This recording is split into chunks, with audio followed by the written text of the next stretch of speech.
తాకట్లో ఉన్న బంగారాన్ని విడిపించి ఆ రోజున మార్కెట్ ధర కట్టి మిగిలిన డబ్బును మీకు అందిస్తుంది కొమ్మూరి గోల్డ్.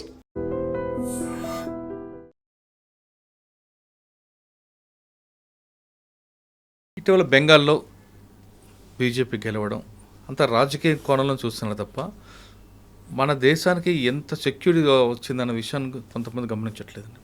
అక్కడ చికెన్ నెక్ ఆ పాయింట్ని కాపాడడంలో గత ప్రభుత్వం విఫలమైంది. ఇప్పుడు బీజేపీ ప్రభుత్వం వచ్చింది కాబట్టి ఖచ్చితంగా దాని మీద ఎక్కువ ఫోకస్ ఉంది. ఎందుకంటే అది దాని మీద మన గ్రిప్ కోల్పోతే చైనా నుంచి కానీ భూటాన్ నుంచి కానీ వేరే వేరే కంట్రీస్ అంతా లోపలికి వస్తారు. అది పాకిస్తాన్ కూడా మరో కారిడార్ అవుతుంది అన్నది చాలామంది అంటుంటారు. అది వాస్తవం కాదు. అసలు ఆ చికెన్ నెక్ సార్ అసలు ఆ సిలిగురి నేను బెంగాలే కదా సార్, అస్సాం కూడా మాట్లాడుతాను. అస్సాం అండ్ బెంగాల్లో ఉన్న ప్రభుత్వం రావడము దీన్ని పొలిటికల్ యాంగిల్గా చూడకూడదు సార్. దీన్ని ఒక స్ట్రాటజిక్ యాంగిల్లో చూడాలి. నేషనల్ సెక్యూరిటీకి అయితే 100% నేషనల్ ఇంట్రెస్ట్ అంటారు సార్. నేషనల్ ఇంట్రెస్ట్ యాంగిల్లో చూడాలి. బంగ్లాదేశ్ వాడు ఎంత దుర్మార్గుడు అంటే సార్, మనం జన్మనిస్తే పుట్టింది ఆ దేశం, రుణబంధం ఉండాలి వాడికి, సిగ్గులేని దేశం సార్ అది.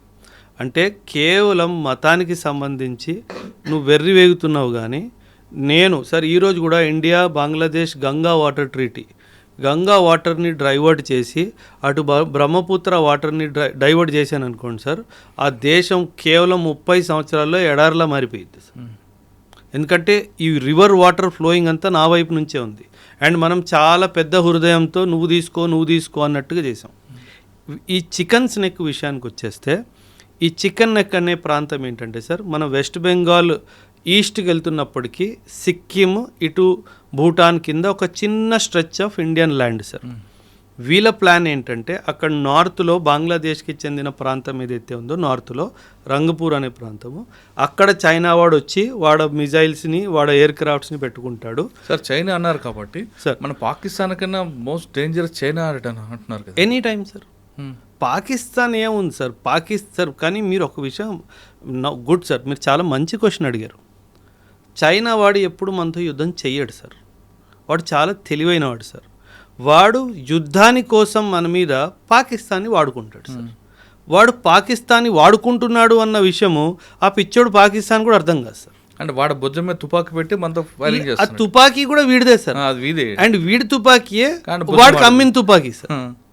అంటే పాకిస్తాన్ వాడిని వాడుకుంటున్నాడు అన్న క్లారిటీ కూడా వాడికి లేదు సార్. సార్ సింపుల్ సార్, ఈ యుద్ధాల వల్ల పాకిస్తాన్కి వచ్చింది ఏంటి? శూన్యం. అంతే, శూన్యం కదా. పాకిస్తాన్ వాడు అన్నెసెసర్లీ చైనా వాడు వాళ్ళ యుద్ధం కోసము, అమెరికా వాడు వాళ్ళ యుద్ధం కోసం నన్ను వాడుకుంటున్నారు.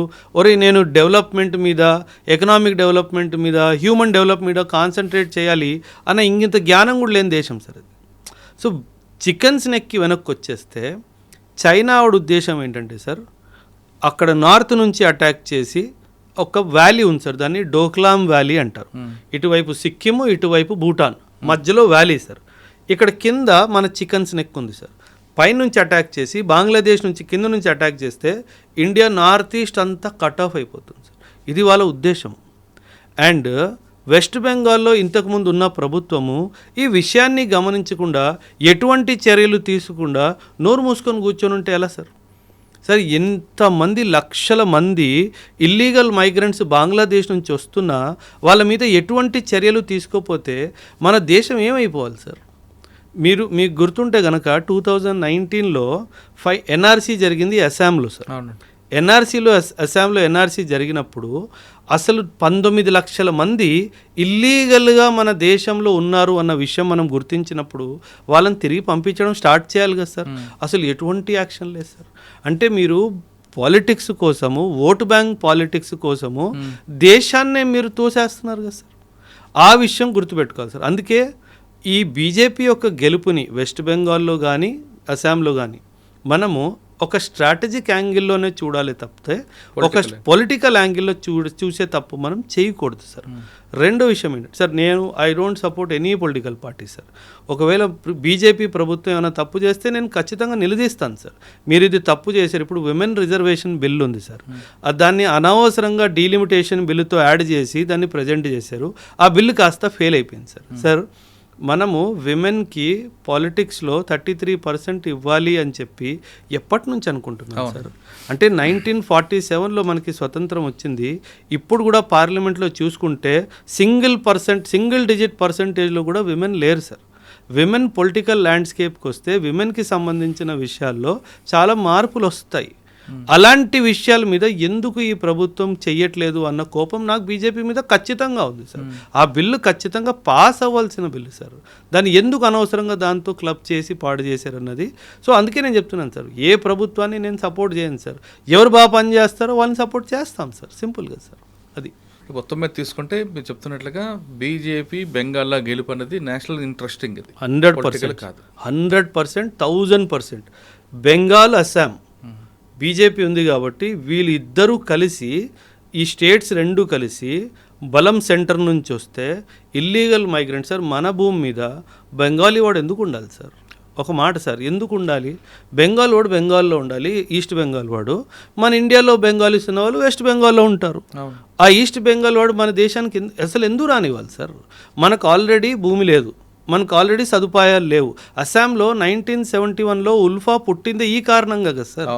ఎందుకంటే మీరు ఆ బంగ్లాదేశీ వాళ్ళని ఏమంటారు ఐడెంటిఫై చేసి డిపోర్ట్ చేయట్లేదు అన్న దాంతోనే కదా సార్ ఉగ్రవాదం స్టార్ట్ అయింది అస్సాంలో 1979లో.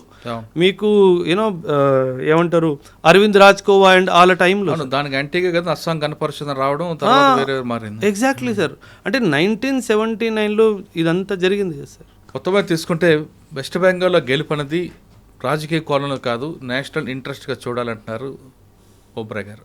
అంతేకాకుండా అజిత్ దోవల్, ఆయన మన కంట్రీకి కాదు వరల్డ్కి అంతను మించిన డెడికేటెడ్ దేశం మీద ఉన్న వ్యక్తి ఎవరు లేరంటూ అజిత్ దోవల్ గురించి చెప్తున్నారు. ఇక రా ఏజెంట్ అవడం అంటే ఒక అదృష్టం ఉండాలి, ఆ డెడికేషన్ ఉండాలి, ఆ డెటర్మినేషన్ ఉంటే వారు మాత్రమే అవుతారు తప్ప బంధాలు, కుటుంబ బంధాలు, ఎమోషనల్ ఉన్నవారు దానికి దూరంగా ఉంటారంటూ చెప్తున్నారు. ఇది బెంగాల్లో గెలుపు అజిత్ దోవల్ గారి మీద ఎలాంటి అభిప్రాయం అనేది ఓబ్రాయ్ గారు చెప్పారు. మరో అంశాలు మళ్ళీ కలతో అంతవరకు నమస్తే. Thank you very much.